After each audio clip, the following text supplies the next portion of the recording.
Bienvenidos sean todos a esta clase magistral de la Escuela Nacional de la Magistratura. El tema que se presentará en este momento será el tema relacionado con la jurisdicción marítima venezolana. Antes de entrar al tema de la jurisdicción marítima, vamos a hacer un breve esbozo respecto a lo que es la jurisdicción. La jurisdicción es el poder que tiene o la facultad que tiene el juez para administrar justicia. La jurisdicción le es dada al juez venezolano. La jurisdicción emana del dispositivo constitucional establecido en el artículo 257 de nuestra Carta Magna. Este artículo establece respecto al proceso y dice: el proceso constituye un instrumento fundamental para la realización de la justicia. La Constitución Nacional crea el proceso. Es el proceso, ese medio del cual se vale el justiciable para acudir a los órganos jurisdiccionales y requerir que respecto a su hecho particular, a su caso particular, le sea aplicada la justicia, echando mano, haciendo uso de la jurisdicción. Hay órganos en el Estado venezolano que forman parte del sistema de justicia. Por ejemplo, tenemos al Ministerio Público, las fiscalías. Las fiscalías son órganos que pertenecen al sistema de justicia, pero ellos no ejercen jurisdicción. La jurisdicción es propia, le es dada, como ya se dijo, al juez. Cuando escuchemos la palabra jurisdicción, asociémosla con la administración de justicia.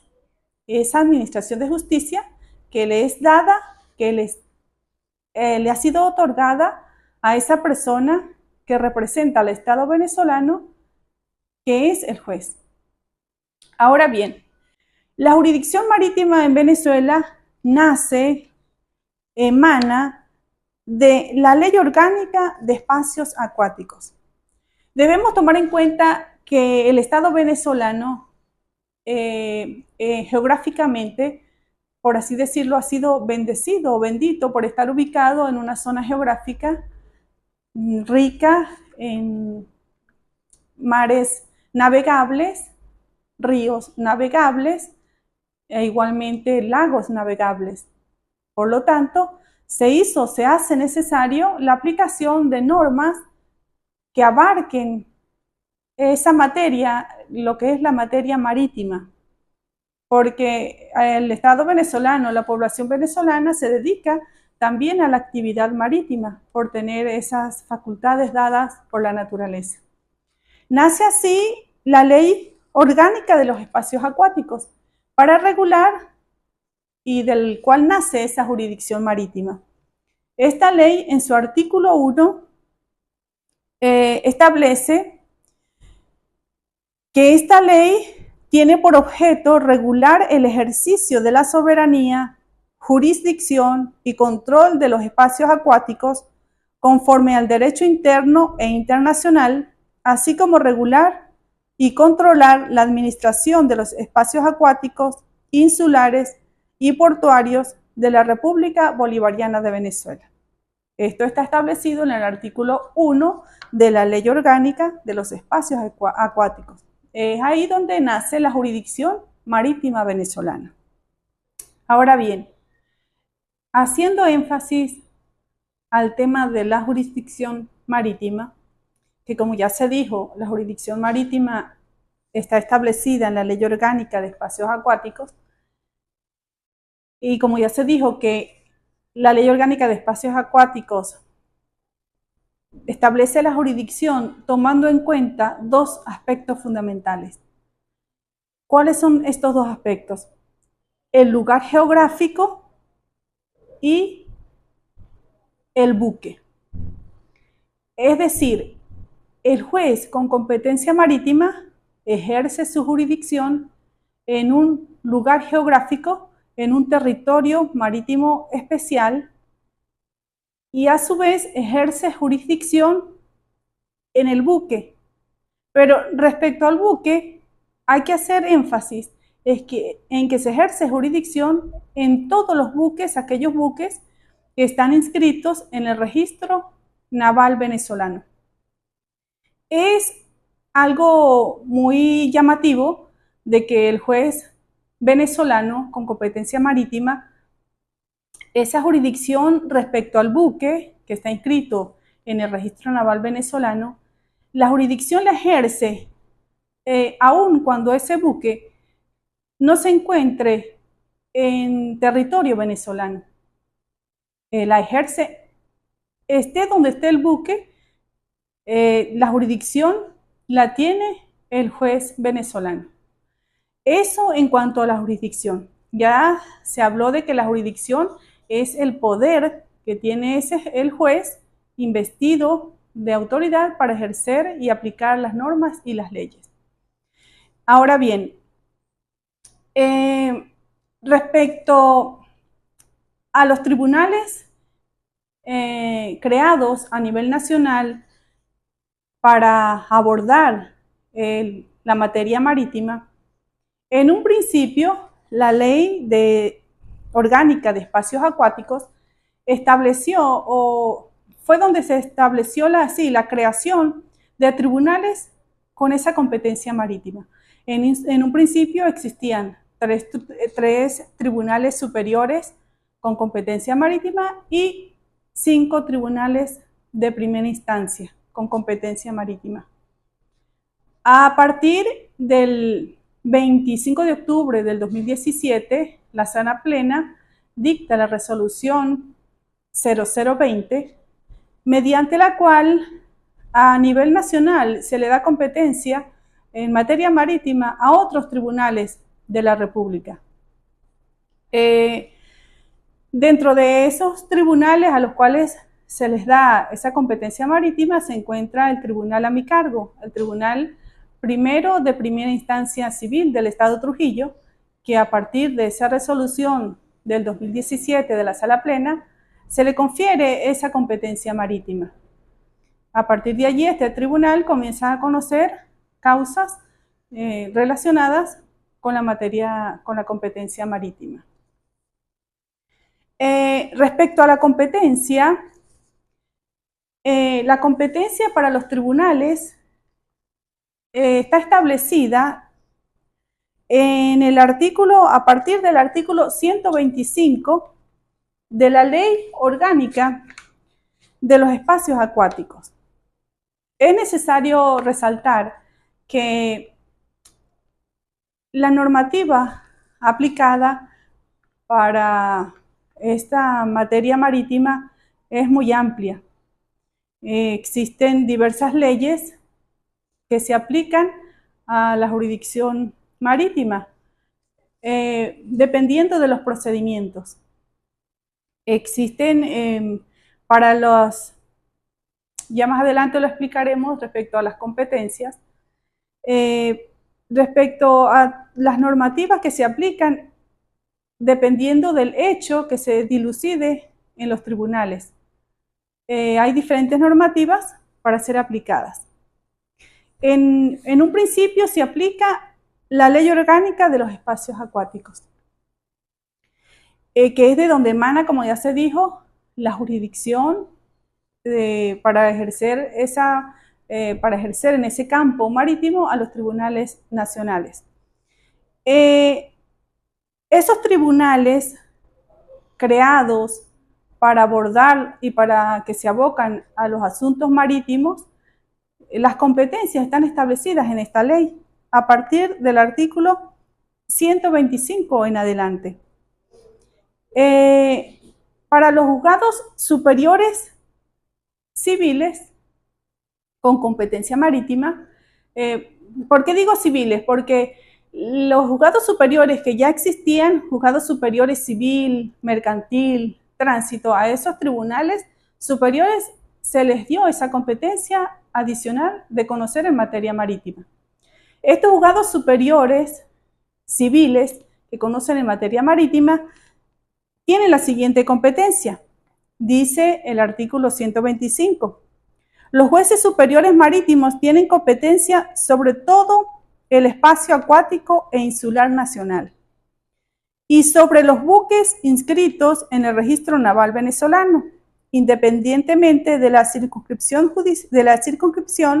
de las aguas donde se encuentren. Como ya se dijo, si ese buque se encuentra navegando en aguas territoriales que no son de la República Bolivariana de Venezuela, ese juez con competencia marítima ejerce su jurisdicción en ese buque siempre y cuando esté inscrito en el registro naval venezolano.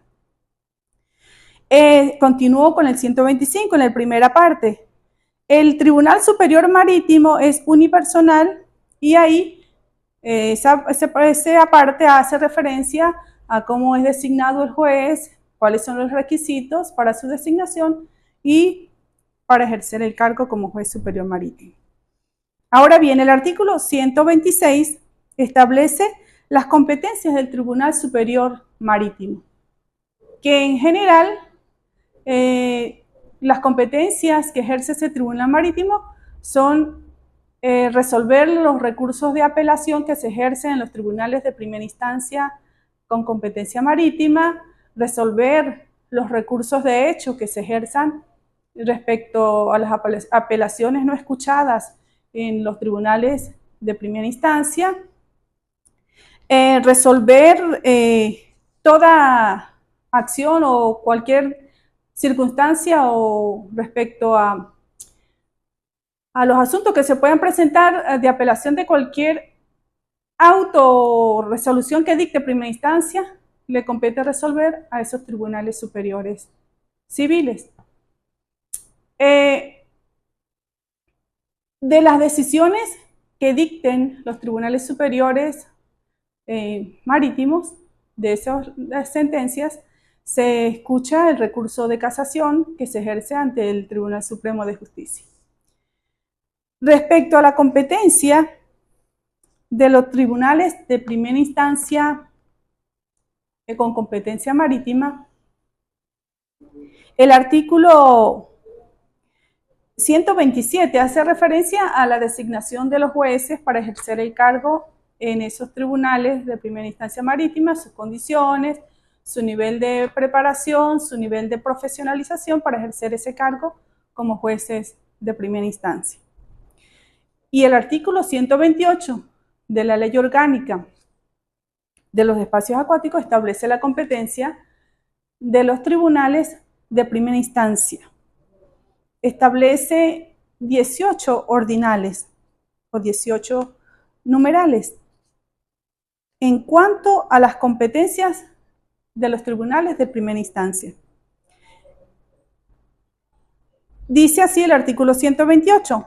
Los tribunales marítimos son competentes para conocer, primero, las controversias que surjan de los actos civiles y mercantiles relativos al comercio y tráfico marítimo, fluvial y lacustre, así como las relacionadas a la actividad portuaria y las que se sucedan mediante el uso del transporte multimodal con ocasión del comercio marítimo.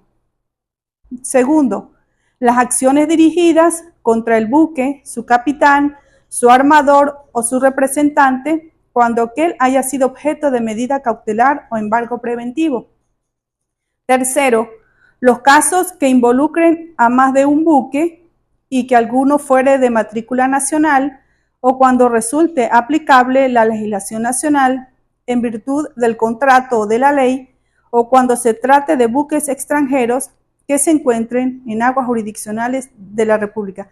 Este ordinal es muy particular, que incluso cuando sean buques con bandera extranjera, si se encuentran en aguas navegables venezolanas, por los tratados internacionales el juez venezolano tiene jurisdicción. Cuarto, los procedimientos de ejecución de hipotecas navales y de las acciones para el reclamo de privilegios marítimos. Este cuarto numeral tiene una característica particular. Cuando nos habla de los procedimientos de ejecución de hipotecas navales, Normalmente, la constitución de hipotecas, según el Código Civil, según la legislación civil nacional, únicamente se constituye hipoteca sobre bienes inmuebles. Y así lo hemos aprendido en la universidad y hemos aprendido y es la doctrina tradicional. Pero en caso de los buques, y así también lo establece nuestro Código de Comercio, los buques, aun cuando son bienes muebles, bienes que se pueden trasladar de un sitio a otro, pueden ser objeto de constitución de hipoteca. Y aquellas ejecuciones de hipoteca, todo lo que se lleve respecto al juicio de hipoteca, respecto a un buque, compete a los tribunales de primera instancia con competencia marítima, dirimir todos esos conflictos relacionados con los juicios de hipoteca. El numeral 5, la ejecución de sentencias extranjeras previo al exequatur correspondiente. Sexto, la ejecución de laudos arbitrales y resoluciones relacionadas con causas marítimas. Séptimo, juicios concursales de limitación de responsabilidad de propietarios o armadores de buques. Octavo, las acciones derivadas con ocasión de la avería gruesa. Noveno, las acciones derivadas con ocasión de los servicios de pilotaje, remolques, lanchaje, señalización acuática, labores hidrográficas, meteorológicas, oceanográficas, la cartografía náutica y el dragado y mantenimiento de las vías navegables. Décimo, las acciones que se propongan con ocasión del manejo de contenedores, mercancías, materiales, provisiones, combustibles y equipos suministrados o servidores prestados al buque para su explotación, gestión, conservación o mantenimiento. Décimo primero, las acciones que se propongan con ocasión de la construcción, mantenimiento, reparación, modificación y reciclaje de buques.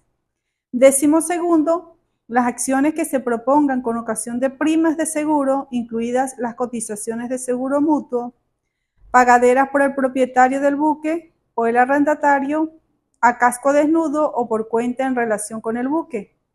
Décimo tercero, las acciones relativas a comisiones, corretajes u honorarios de agencias navieras, pagaderos por el propietario del buque o el arrendatario a casco desnudo por su cuenta en relación con el buque. Décimo cuarto, controversias a la propiedad o a la posesión del buque, así como de su utilización o del producto de su explotación. Respecto a este ordinal número 14, es necesario, para hacer claro en este momento, de que lo que me motivó a preparar esta clase respecto al derecho marítimo en Venezuela, ya que mi tribunal del cual estoy a cargo tiene competencia marítima, me fue remitida una causa con competencia marítima. Y de ahí nace o es cuando me imbuyo en el estudio de esa causa. Esa causa fue tramitada, fue sustanciada y fue decidida con sentencia definitiva en el tribunal a mi cargo. Ya más adelante les explicaré cómo en esa causa, cómo fue tramitada y cómo el procedimiento marítimo se aplicó a este expediente.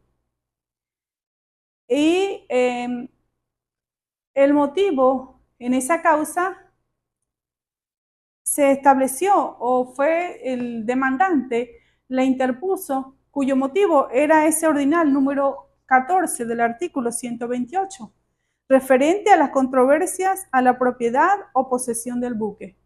Esa demanda se interpuso por una nulidad del contrato de venta del buque relacionada con la propiedad del buque. Bien, 15º, las acciones derivadas del uso de los diversos medios y modos de transporte utilizados con ocasión del comercio marítimo. 16º, las hipotecas y gravámenes que pesan sobre el buque. Como ya se dijo anteriormente respecto a la hipoteca, todas las acciones que se ejerzan respecto a la ejecución de hipoteca, cumplimiento de hipoteca, se sustancian por los tribunales civiles con competencia marítima. Aún, como ya se dijo, aún cuando el buque es un bien mueble, tiene esa particularidad sui generis de que se pueden constituir hipotecas sobre los buques, aun cuando son bienes muebles. 17º, aquí ya es en materia penal, ya las acciones derivadas del hecho ilícito con ocasión del transporte marítimo, fluvial y lacustre, nacional e internacional, de bienes y personas y delitos ambientales perpetrados en los espacios acuáticos de conformidad con el ordenamiento establecido en el Código Orgánico Procesal Penal. Y cualquier otra acción, medida o controversia en materia regulada por la ley. Esto en cuanto a la competencia que tienen los tribunales de primera instancia, la competencia marítima. Así como la competencia, la jurisdicción está dada en la Ley Orgánica de Espacios Acuáticos, le está dada a los tribunales marítimos, existe otra normativa legal, otra ley que se aplica a la materia marítima.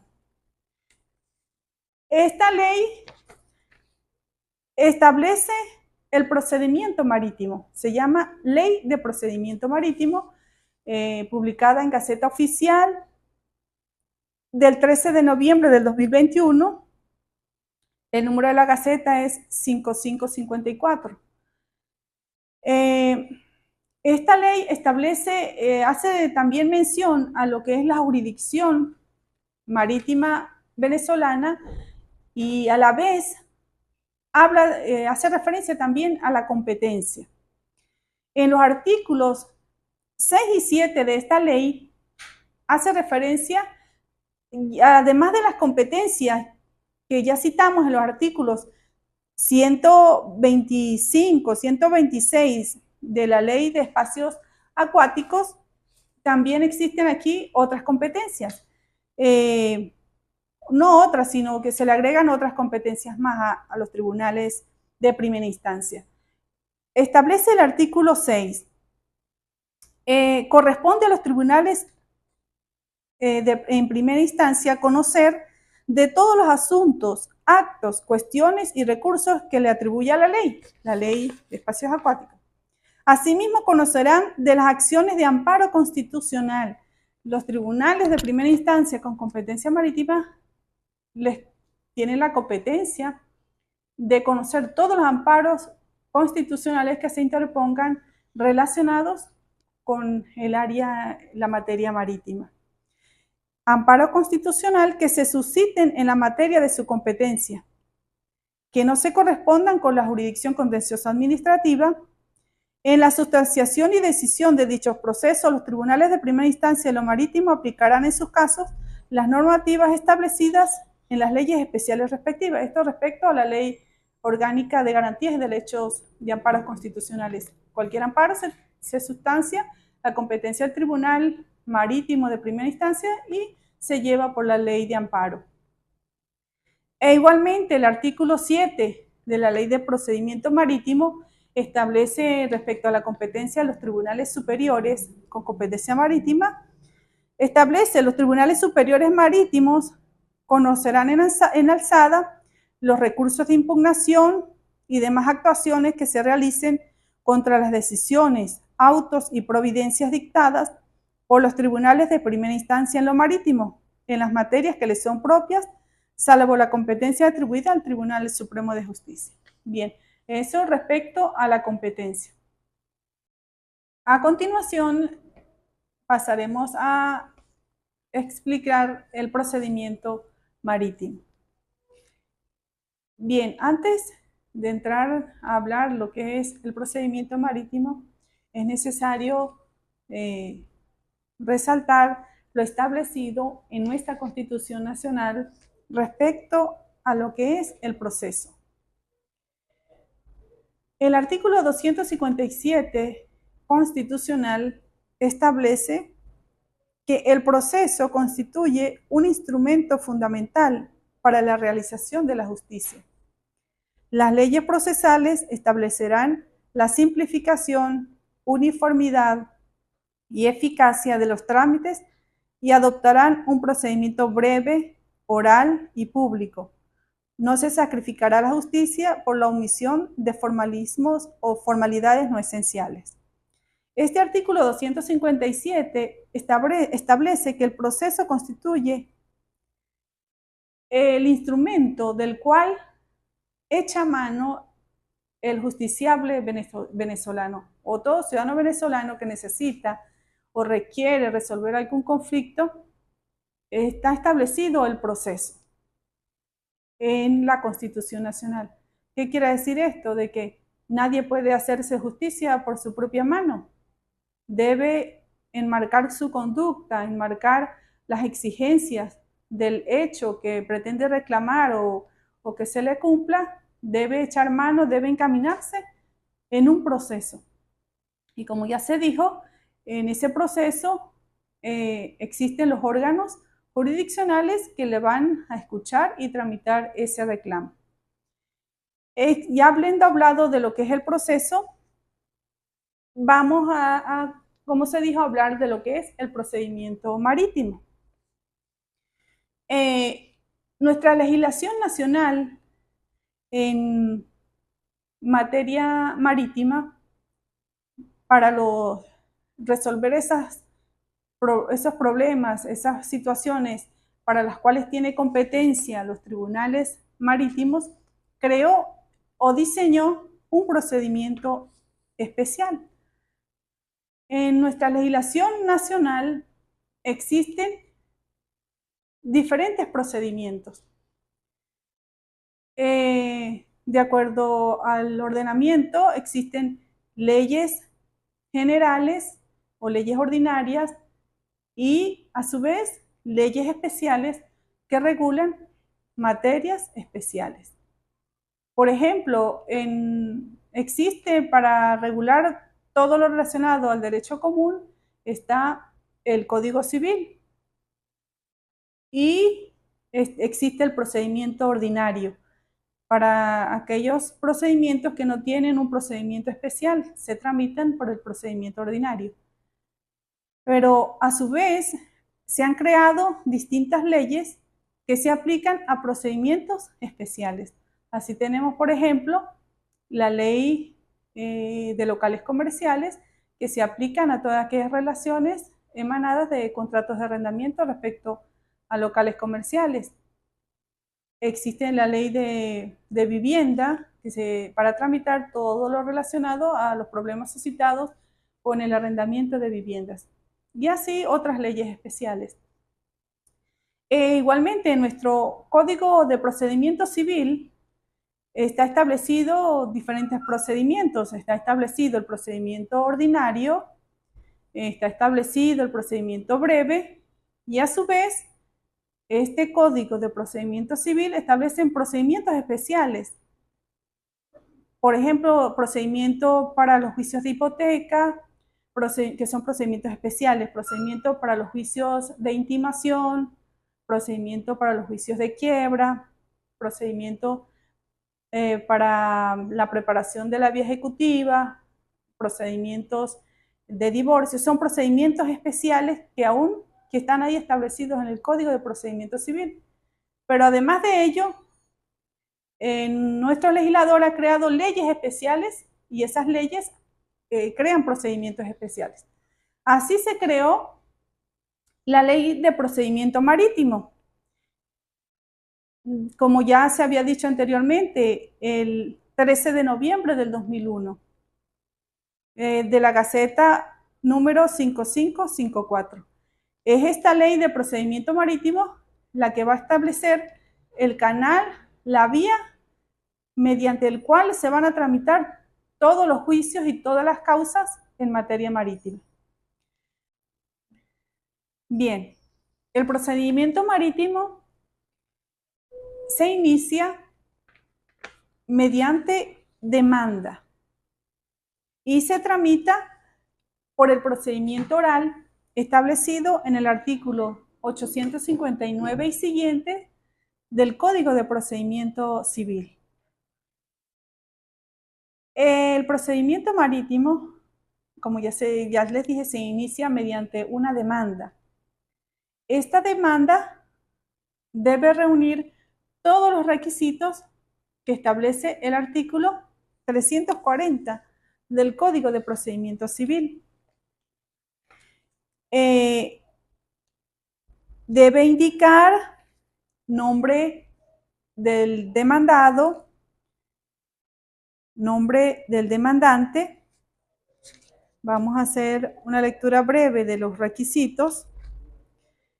El libelo de la demanda deberá expresar, numeral 1, la indicación del tribunal ante el cual se propone la demanda. Segundo, nombre, apellido y domicilio del demandante y del demandado y el carácter que tiene. Tercero, si el demandante o el demandado fuera una persona jurídica, la demanda deberá contener la denominación o razón social y los datos relativos a su creación o registro.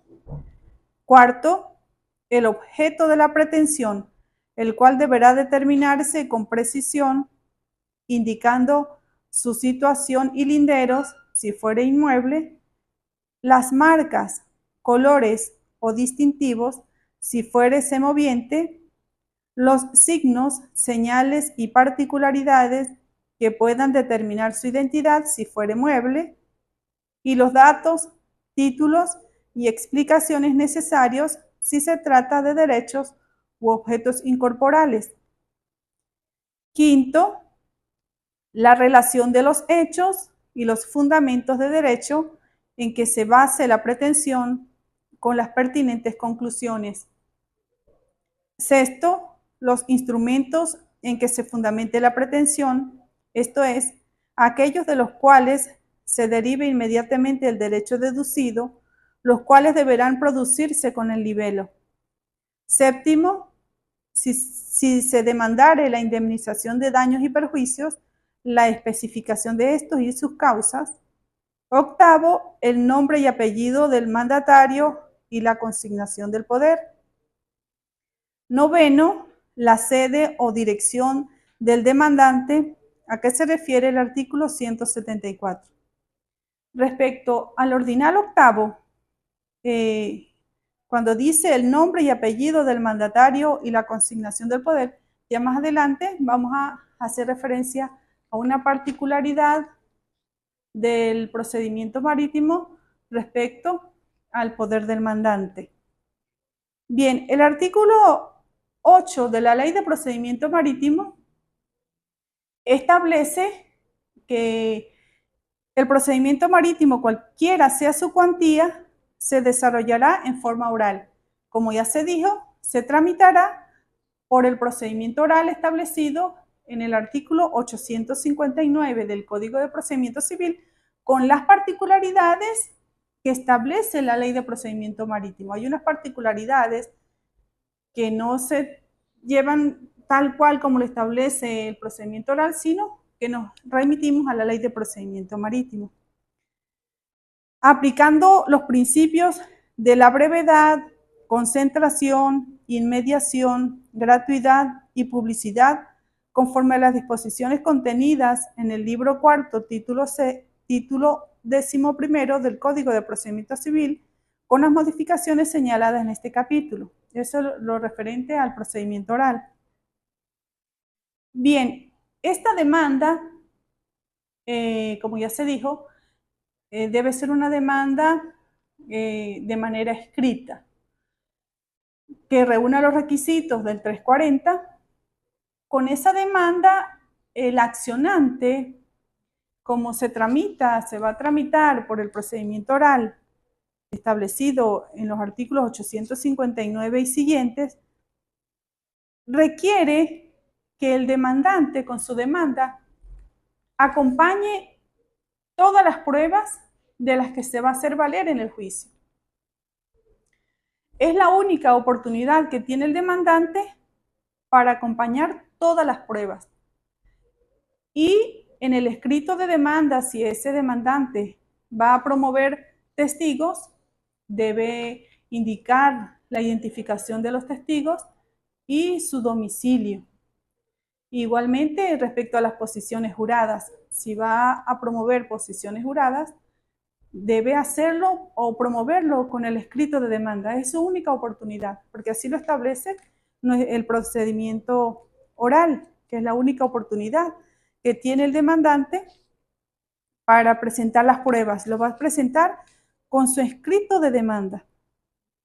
Eso está establecido en el artículo 864 del Código de Procedimiento Civil, el cual dice: el procedimiento oral comenzará por demanda escrita que deberá llenar los requisitos exigidos en el artículo 340 que ya mencionamos de este código, pero el demandante deberá acompañar con el libelo toda prueba documental de que disponga y mencionar el nombre, apellido y domicilio de los testigos que rendirán declaración en el debate oral.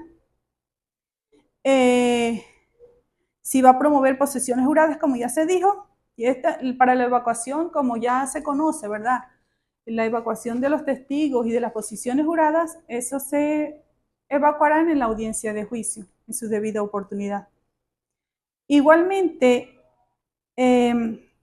si el demandante no acompaña con su demanda el nombre de los testigos o simplemente se limita a decir y promuevo testigos, pero no los indica con nombre, apellido y su domicilio, en el procedimiento oral no se le podrá admitir esa promoción de testigos si él no los indicó con el escrito de demanda. No hay otra oportunidad. Si después, posteriormente, cuando se aperture el juicio oral a pruebas y pretenda promover los testigos, no les serán proveídos, no les serán admitidos esos testigos, porque su oportunidad era con la interposición de la demanda escrita. Dice asimismo primera parte del artículo 864. Si el demandante no acompañare su demanda con la prueba documental y la lista de testigos, no se le admitirá después, a menos que se trate de documentos públicos y haya indicado en el libelo la oficina donde se encuentren. Si son documentos documentales, debe promoverlas todas con el escrito de demanda. Igual, o sea, todas las probanzas, a menos que se trate de documentos públicos y únicamente señale en qué número, en qué folio, en qué registro se encuentra asentado ese documento. Lo puede mencionar en su escrito de demanda. Ahora bien, en esa demanda, de manera escrita, se interpone ante el Tribunal Marítimo, ante el Tribunal con competencia marítima. La interpone el demandante. Generalmente, cuando se interpone una demanda ante un tribunal civil, el demandante, si viene asistido de abogado, interpone su demanda y firma en distribución, o cuando se le recibe el tribunal distribuidor, firma el demandante la demanda con su abogado asistente. Ahora bien, en los juicios de jurisdicción marítima, en los juicios llevados por la ley de procedimiento marítimo, si viene el demandante, viene el representante del demandante, su mandante, el abogado que lo representa, viene a interponer la demanda. Al momento de interponer la demanda, si en ese momento no tiene el poder, ese representante del demandante puede presentar la demanda, aún sin poder. Esa es una particularidad de este juicio, de este procedimiento marítimo, que puede venir el apoderado, pero debe tener prueba de que ese poder lo presentará posteriormente. El tribunal recibirá la demanda y le pedirá una garantía a ese abogado que está presentando la demanda en ese momento, que la está presentando sin ese poder. Eso está establecido en el artículo 18 de la Ley de Procedimiento Marítimo. Es una particularidad en cuanto a la representación sin poder solo respecto a la admisión, a la presentación y a la admisión de la demanda. Como ya se dijo, el abogado debe tener prueba, dice el artículo 18. A los efectos de la presentación y admisión de la demanda, la representación del demandante podrá ser demostrada mediante cualquier medio escrito o electrónico, siempre que sea acompañada de una garantía de 10.000 unidades de cuenta.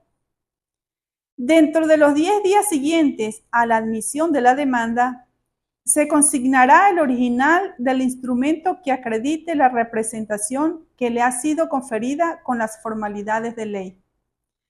El tribunal recibe la demanda. Si reúne todos los requisitos, si no es contraria al orden público, a las buenas costumbres o alguna disposición expresa de la ley, el tribunal admite la demanda y esa parte, el demandante, el accionante, tiene 10 días para que consigne el instrumento que acredita su representación. Ese abogado debe consignar el poder con todas las formalidades de ley. Para que se le otorguen esos 10 días para podérsela admitir y recibir la demanda, debe dar esa garantía. Sigue diciendo el artículo 18. Se consignará original del instrumento que acredite la representación que le ha sido conferida con las formalidades de ley. En su defecto, si no lo consigna dentro de esos 10 días, tiene un efecto. El tribunal declarará extinguida la instancia y ejecutará la garantía constituida. Una vez presentada dentro del lapso aquí establecido, los documentos originales a los que se refiere el artículo anterior, el tribunal liberará la garantía constituida. Si no presenta el poder, uno de los efectos es que se extingue la instancia y se ejecuta la garantía.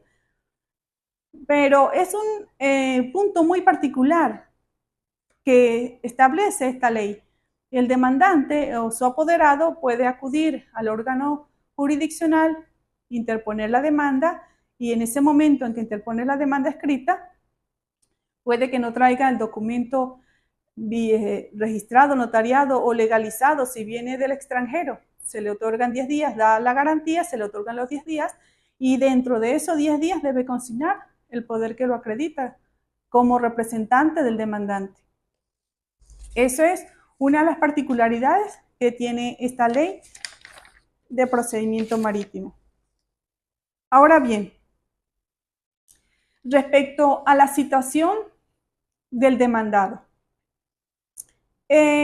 Para la citación del demandado, la citación se tramita como lo establece el Código de Procedimiento Civil.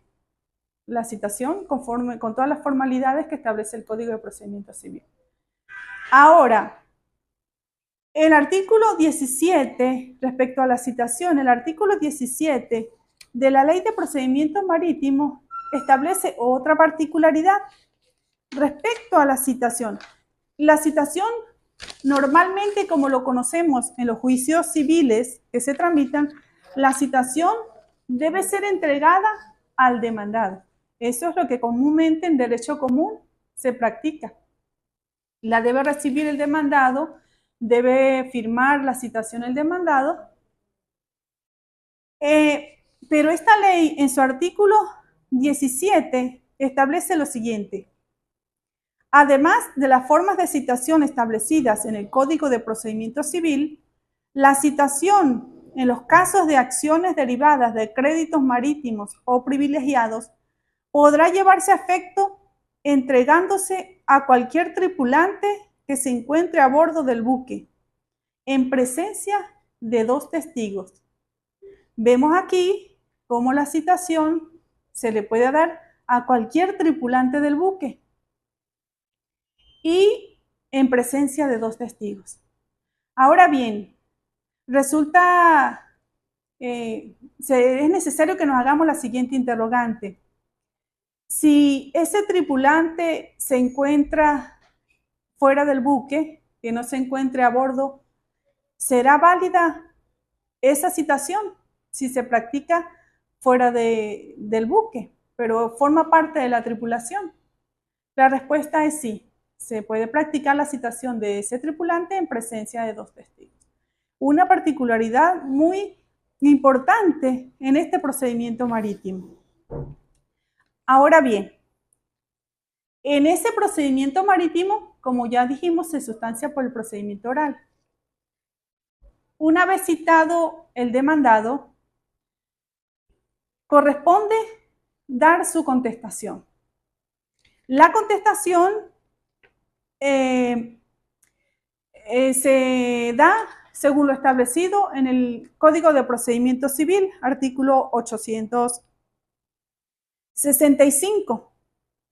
El emplazamiento, antes de hablar de la contestación, el emplazamiento se emplaza, se cita para que conteste dentro de los 20. Dentro de esos 20 días viene el demandado y contesta su demanda. El artículo 865 del Código de Procedimiento Civil establece: llegado el día fijado para la contestación de la demanda, según las reglas ordinarias, el demandado la presentará por escrito y expresará en ella todas las defensas previas y de fondo que creyere conveniente alegar. En esta contestación, el demandado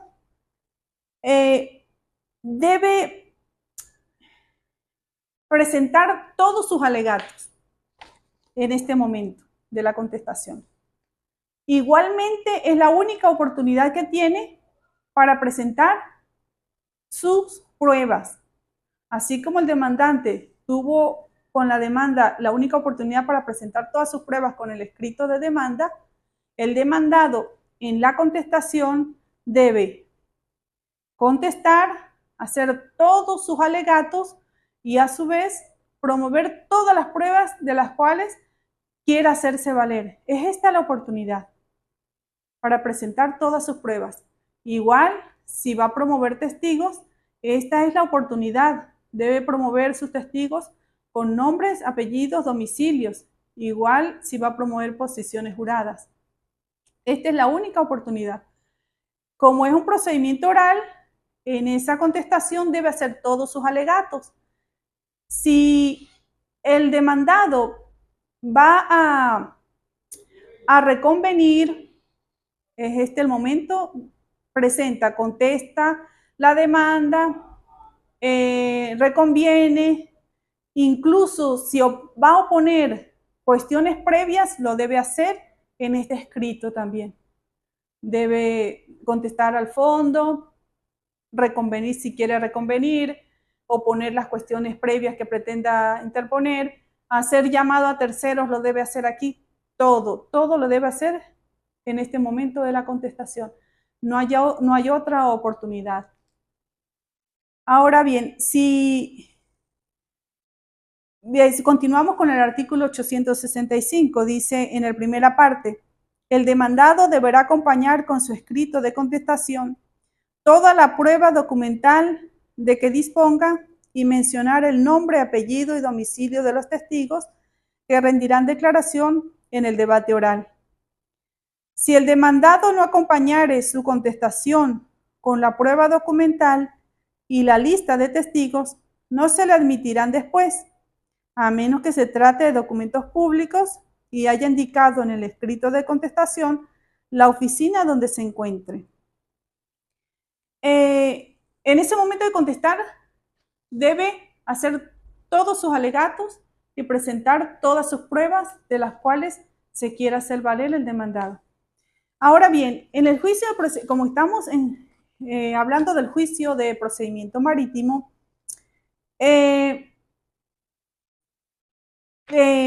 si esa parte, si el demandado opone cuestiones previas en ese escrito de contestación, opone las cuestiones previas, establecidas en el artículo 346 del Código de Procedimiento Civil, esas cuestiones previas se resuelven tal como lo prevé el artículo 866 del Código de Procedimiento Civil. Si el demandado planteara en su contestación cuestiones previas de las contempladas en el artículo 346, estas se decidirán, en todo caso, antes de la fijación de la audiencia o debate oral en la forma siguiente. Primero, las contempladas en el ordinal primero del artículo 346 serán decididas en el plazo indicado y en el artículo 349 y siguientes del Código de Procedimiento previsto en la sección sexta del título primero del libro primero si fuera impugnada la decisión. Segundo, las contempladas en los ordinales segundo, tercero, cuarto, quinto y sexto del artículo 346 podrán ser subsanadas por el demandante en el plazo de 5 días en la forma prevista en el artículo 350, sin que se causen costas para la parte que subsana el defecto u omisión. Tercero, respecto de las contempladas en los ordinales séptimo, octavo, noveno y décimo primero del artículo 346, la parte demandante manifestará dentro del mismo plazo de 5 días si conviene en ellas o si las contradice, y el silencio se entenderá como admisión de las cuestiones no contradichas. El artículo 866 establece cómo se sustanciarán y cómo se tramitarán las cuestiones previas si el demandado las opone en su escrito de contestación. Ahora bien, si el demandado reconviene, está establecido en el artículo 869 del Código de Procedimiento Civil. Dice, en los casos de reconvención, el tribunal se abstendrá de fijar la audiencia preliminar a que se refiere el artículo anterior hasta que la demanda y la reconvención puedan continuar en un solo procedimiento conforme al artículo 369. Bien, a partir del artículo 869, ahí está todo lo que se refiere a la reconvención. Si el demandado reconviene en su oportunidad de dar contestación a la demanda. ¿Cómo se tramita la reconvención? Ahora bien, si son llamados terceros, si se hacen llamados a terceros, igualmente en ese artículo 869 habla o hace referencia a cuando el demandado en su contestación hace llamado a terceros y cómo se tramitan esos llamados a terceros en el momento de la contestación. Todo esto ocurre en el momento de la contestación, antes de fijar la audiencia preliminar. Ahora bien, me establece el artículo 868 en su primera parte. Bien, ya hablamos de la contestación. Contestó, opuso cuestiones previas, las cuestiones previas se resolvieron, propuso la reconvención se tramitó, hizo llamado a terceros, se tramitó todo lo respecto a las tercerías, llegamos al punto de fijar la audiencia preliminar. Establece el primera parte del artículo 868. Verificada oportunamente la contestación y subsanadas o decididas las cuestiones previas que el demandado hubiere propuesto, el tribunal fijará uno de los 5 días siguientes la hora para que tenga lugar la audiencia preliminar. Ahora bien, como estamos en un procedimiento marítimo, en este momento en que finaliza, son resueltas las cuestiones previas, como ya se dijo, llegamos al punto en que se debe fijar la audiencia preliminar, ocurre una situación establecida en la Ley de Procedimientos Marítimos. Este momento depende de lo establecido en el artículo 9 de la Ley de Procedimiento Marítimo, el cual establece lo siguiente, que una vez verificada la contestación, establece el artículo 9, verificada oportunamente la contestación de la demanda y subsanadas o decididas las cuestiones previas que el demandado hubiese propuesto, se entenderá abierto un lapso de 5 días dentro del cual cualquiera de las partes podrá solicitar al tribunal, que el tribunal ordene a la otra parte lo siguiente. Ese artículo 9 establece que finalizada la contestación antes de fijar la audiencia preliminar, se abre de pleno derecho, sin necesidad de auto del tribunal, se hable de pleno derecho ese lapso de 5 días. Dice, se entenderá abierto un lapso de 5 días, sin necesidad de providencia del juez. Ese lapso de 5 días se hable de pleno derecho, finalizado el lapso de contestación o que ya hayan sido subsanadas las cuestiones previas, como ya se dijo. Se habla en 5 días, ¿para qué? Para que las partes soliciten al tribunal la realización de una inspección o exhibición de documentos. Bien, así lo establece el artículo 9, dice, a fin de que las partes podrán solicitar al tribunal, ordene a la otra, primero, la exhibición de los documentos, grabaciones o registros que se encuentren bajo su control o en su custodia relacionados con el asunto objeto de la demanda, o permitir que sean reproducidos por cualquier medio. Segundo, el acceso a un buque, muelle, dique seco, almacén, construcción o área portuaria, con el fin de inspeccionar naves, mercancías o cualquier otro objeto o documento, medirlos, fotografiarlos o reproducirlos. Si en ese lapso de 5 días cualquiera de las partes hace un escrito solicitando al tribunal permita esa inspección e igualmente se le requiera a la otra parte la exhibición de documentos, el tribunal lo debe acordar. Y si se acuerda, aún no se ha fijado la audiencia preliminar, si se acuerda esa inspección y esa exhibición, se va a tramitar según lo establecido en estos artículos, artículo 9, artículo 10 y artículo 11 de la Ley de Procedimientos Marítimos. Vamos a tomar el caso de que las partes en ese lapso de 5 días soliciten eso al tribunal, soliciten la exhibición de documentos de la otra parte y soliciten una inspección en el bien en el buque de la otra parte. El artículo 10 establece, el juez intimará a las partes requeridas para que exhiban los documentos, grabaciones o registros que permitan el acceso a los que se refiere el artículo anterior, bajo apercibimiento, dentro del plazo de 20 días de despacho siguientes a la intimación. La parte lo solicita, el juez acuerda y el juez libra boleta de intimación a la otra parte para que una vez intimados, dentro de los 20 días de despacho siguientes, hagan la exhibición de documentos que se requiere o permitan el acceso para la inspección. Continúa diciendo el artículo 10.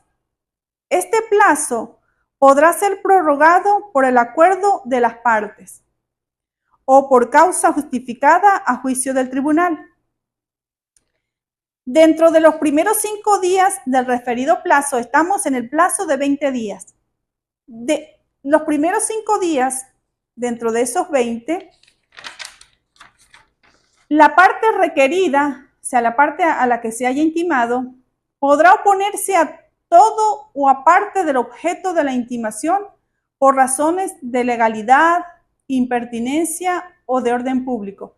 le nace dentro de esos 20, una vez intimada, le nace a la parte intimada la opción de oponerse a esa inspección o a esa exhibición. El juez resolverá sobre la oposición en un término que no excederá de 3 días de despacho. Surge dentro de este pequeño, una incidencia surge en estos artículos. Si la parte se opone a que no debe hacerse la inspección, a que no debe hacerse la exhibición, esa oposición debe resolverse, la debe resolver el juez en un término que no excederá de 3 días de despacho. La oposición suspenderá el término de la intimación. Bien, una vez intimado, corren los 20 días para realizar la inspección y la exhibición de documentos. Si dentro de esos 5 días, una vez intimado, la parte se opone, esos 20 se suspende. Los 20 establecidos ahí se suspende hasta que se resuelva la oposición. La oposición suspenderá el término de la intimación. Decidida la oposición, ya una vez que se resuelve la oposición, el lapso continuará respecto de aquellos elementos probatorios solicitados que hayan sido admitidos. Se suspendió la oposición y habían transcurrido los 5 días. Comienzan a correr los otros 15 una vez resuelta la oposición.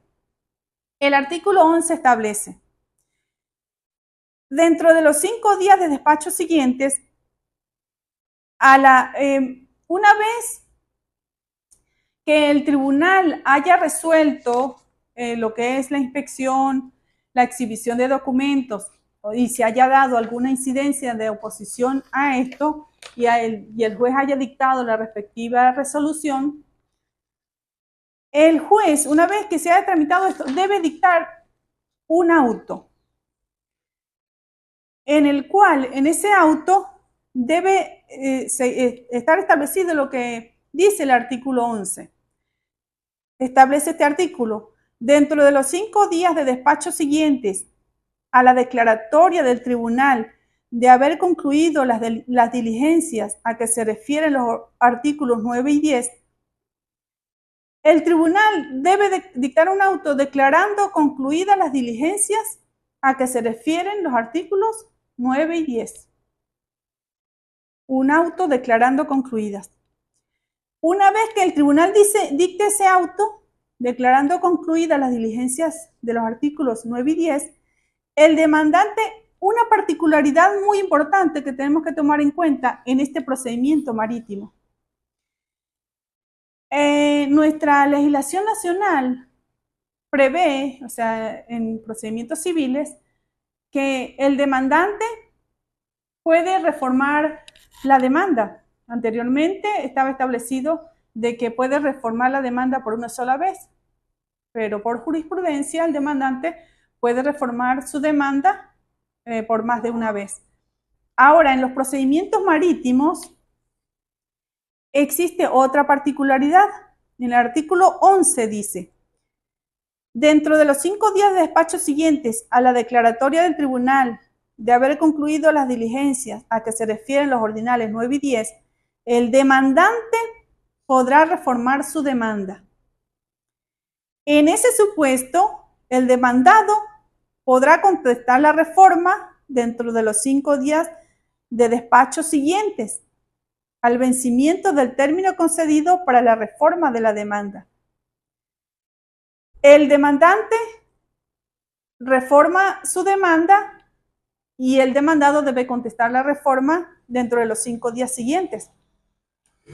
Ahora, si el demandante no reforma su demanda, dice, si el demandante no hubiera reformado su demanda, podrá el demandado reformar su contestación, una particularidad que no se da en nuestro procedimiento civil común.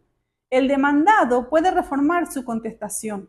Eso está establecido en el artículo 11 de la Ley de Procedimiento Marítimo. El demandado podrá reformar su contestación. Con la reforma de la demanda o con la reforma de la contestación, las partes deben ratificar todas las pruebas que promovieron, tanto con su demanda inicial como las que promovieron con su contestación inicial.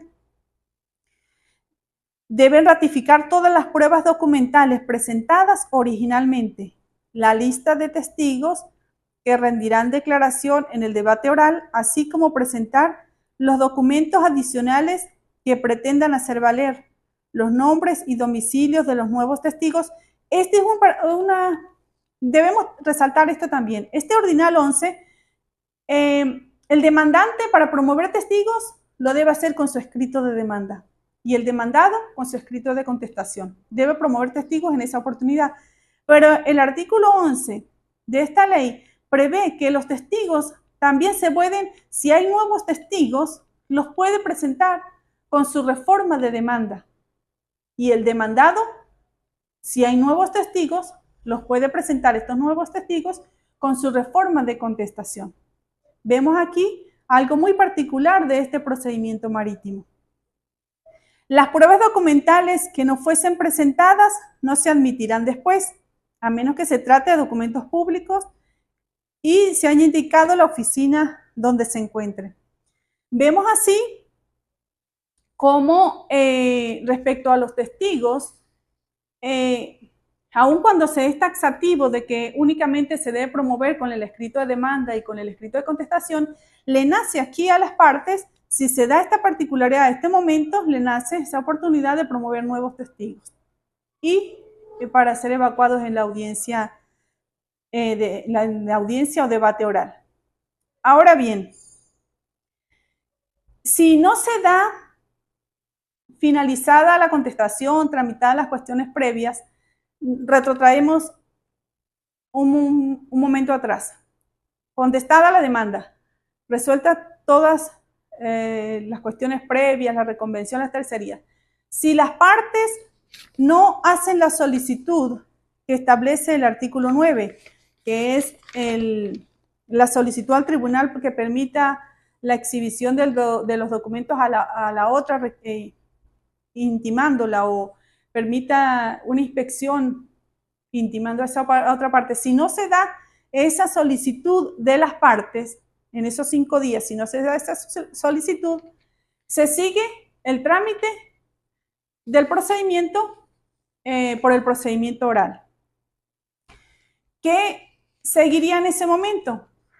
Seguiría la fijación de la audiencia preliminar establecida en el primera parte del artículo 868 del Código de Procedimiento Civil. Verificada oportunamente la contestación y subsanadas o decididas las cuestiones previas que el demandado hubiera propuesto, el tribunal fijará uno de los 5 días siguientes y la hora para que tenga lugar la audiencia preliminar, en la cual cada parte deberá expresar si conviene en alguno o alguno de los hechos que trata de probar la contraparte, determinándolos con claridad aquellos que consideren admitidos o probados, con las pruebas aportadas con la demanda y la contestación, las pruebas que consideren superfluas o impertinentes o dilatorias y las que se propongan aportar en el lapso probatorio y cualquier otra observación que contribuya a la fijación de los límites de la controversia. De esta audiencia se levantará acta y se agregarán a ella los escritos que hayan presentado las partes. Aunque las partes o algunas de ellas no hubieran concurrido a la audiencia preliminar, el tribunal hará la fijación de los hechos, la fijación de los hechos y los límites de la controversia. Si finalizado toda esta tramitación, se procede a hacer la fijación de los hechos o los límites de la controversia. Y dentro de los 3 días siguientes, por auto razonado, en el cual abrirá también el lapso a pruebas, el lapso probatorio de 5 días. Se establecen los límites de la controversia, y se abre la causa a pruebas. Ese lapso probatorio de 5 días es un lapso de los cuales, un lapso que muchos estudiosos o que ejercen la materia civil dicen que es inoficioso, ese lapso de 5 días que establece ese artículo 868, ya que Si para promover se le dio al demandante que con su escrito de demanda debe promover todas sus pruebas y en este caso particular del procedimiento marítimo, si hay reforma de demanda, puede promover nuevos testigos y ratificar sus pruebas. Igual la parte demandada puede reformar su contestación y promover nuevos testigos. Se hace inoficioso este lapso de promoción de pruebas de 5 días, pero así está establecido en la ley. Las partes aquí deben venir y ratificar sus pruebas presentadas, el demandante las pruebas que presentó con su escrito de demanda o de reforma, e igualmente la parte demandada a ratificar sus pruebas que presentó con el escrito de contestación y con el escrito de reforma de contestación. Es este momento en que debe ratificar esas pruebas. Ahora bien, finalizado esos 5 días, el tribunal debe dictar un auto admitiendo las pruebas, providenciando las pruebas que promovió el demandante y las que promovió el demandado. Y en ese mismo auto se aperturará la causa para la evacuación. Se establecerá un lapso para la evacuación de esas pruebas. Dependiendo de la complejidad de las pruebas que se hayan promovido, se establece el lapso ordinario de 30 días o dependiendo de qué pruebas hayan promovido las partes. Se establece en ese auto el lapso que va a llevar para esa evacuación de pruebas. Ahora bien, finalizada el lapso de evacuación de pruebas, establece el artículo 869 en su último aparte: evacuadas las pruebas a que se refiere el artículo anterior y el presente artículo, el tribunal fijará uno de los 30 días siguientes del calendario y la hora para que tenga lugar la audiencia o debate oral. Finalizada la evacuación de pruebas, el tribunal dictará un auto fijando el día en que se realizará uno de esos 30 días siguientes en que se realizará la audiencia o debate oral. Bien, la audiencia o debate oral está establecido en los artículos 870, 871, 872, 873, 874 y hasta el 876 del Código de Procedimiento Civil. Y el 877 establece lo que es la publicación de la sentencia. En esa audiencia o debate oral se apertura la audiencia, las partes hacen su exposición, el demandante de su demanda, el demandado de su demanda con sus pruebas, el demandado hace la exposición de su contestación con sus pruebas, el juez providencia en ese momento, se pronuncia respecto a las pruebas y se procede a dictar el dispositivo en esa audiencia o debate oral. Dicta el dispositivo. Una vez dictado el dispositivo, la publicación de la sentencia definitiva se hará dentro de los 10 días siguientes, según lo establecido en el artículo 877 del Código de Procedimiento Civil. Es así como se tramita el procedimiento marítimo en Venezuela. Es necesario en este momento tomar en cuenta o resaltar unos aspectos muy particulares que están establecidos en esta ley de procedimiento marítimo. Respecto, por ejemplo, tenemos aquí en los procedimientos orales, no se ejercen recursos de apelación de las sentencias interlocutorias, así está establecido en nuestro Código de Procedimiento Civil. Pero en los casos de materia marítima, sí cabe apelación respecto a las sentencias interlocutorias dictadas por primera instancia. Sí caben recursos de apelación, y así lo establece el artículo 21 de la Ley de Procedimiento Marítimo, que establece: los tribunales superiores marítimos conocerán en apelación de los fallos definitivos, de las sentencias definitivas o interlocutorios dictado por los tribunales marítimos de primera instancia. En el artículo 21 hace referencia a eso, algo muy particular que me llamó mucho la atención y que es necesario traerlo aquí en este momento a esta clase magistral. Bien, espero les haya gustado esta clase. Estoy a la orden en el Estado Trujillo. Mi nombre es Clarisa Villarreal. Dejaré el correo en esta clase y espero les haya gustado y estamos a la orden para cualquier consulta o cualquier pregunta. Muchas gracias por su atención.